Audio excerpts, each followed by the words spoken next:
ஒரு ஊர்ல ஒரு பெரிய பணக்காரர் இருந்தாரு. அந்த பணக்காரருக்கு பூசணிக்காய்னா ரொம்ப பிடிக்கும்.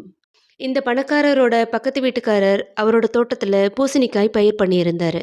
ஒரு நாள் அவரோட பக்கத்து வீட்டுக்காரர் இல்லாத நேரத்துல இந்த பணக்காரர் அந்த பூசணிக்காய திருடிட்டாரு.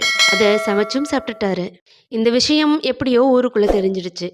அதிலிருந்து ஊர்ல இருந்த மக்கள் எல்லாருமே இவருக்கு பூசணிக்காய் திருடர்னு பேர் வச்சுட்டாங்க. இந்த விஷயம் இவரோட காதுக்கும் வந்துச்சு. அந்த ஊருக்கு புதுசா வர்றவங்க யாராவது கோவிலுக்கு வழி கேட்டா கூட, "அதுவும் அந்த பூசணிக்காய் திருடர் வீடு இருக்கே, அது பக்கத்துல தான் கோவில் இருக்கு" அப்படின்னு சொல்லுவாங்க. நாட்கள் இப்படியே போய்க்கிட்டு இருந்துச்சு.